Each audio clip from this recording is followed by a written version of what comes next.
అందరికీ నమస్కారం. ముఖ్యంగా ఈరోజు జనసేన, బీజేపీ, టీడీపీ కూటమి అభ్యర్థుల్ని గెలిపించుకోవడానికి పార్టీ అధ్యక్షుడిగా నా వంతుని కృషి చేస్తూ ఉన్నాను. మీకు తెలుసు, ఈ రాష్ట్రంలో పరిపాలన ఎట్లా జరుగుతుందో. ఒక్క రంగం కూడా అభివృద్ధి చెందలేదు.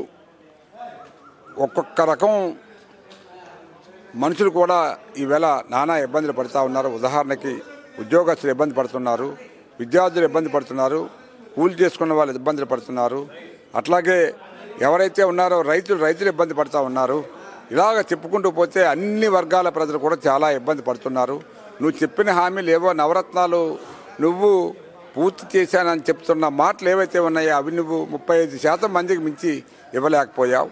65% మంది వేళ బాధపడుతున్నారు. కాబట్టి ఈ 65% మందిలో 50% మంది నీకు ఎగిరిసిగా పనిచేస్తే నీ ప్రభుత్వం కూలిపోద్దని చెప్పి మేము మీ ద్వారా తెలియజేస్తున్నాం. ప్రజలకు అవేర్నెస్ వచ్చింది. ఆ అవేర్నెస్ ద్వారా డెఫినెట్గా రేపు జగన్ ప్రభుత్వానికి బుద్ధి చెప్తారని చెప్పి నా ఉద్దేశం.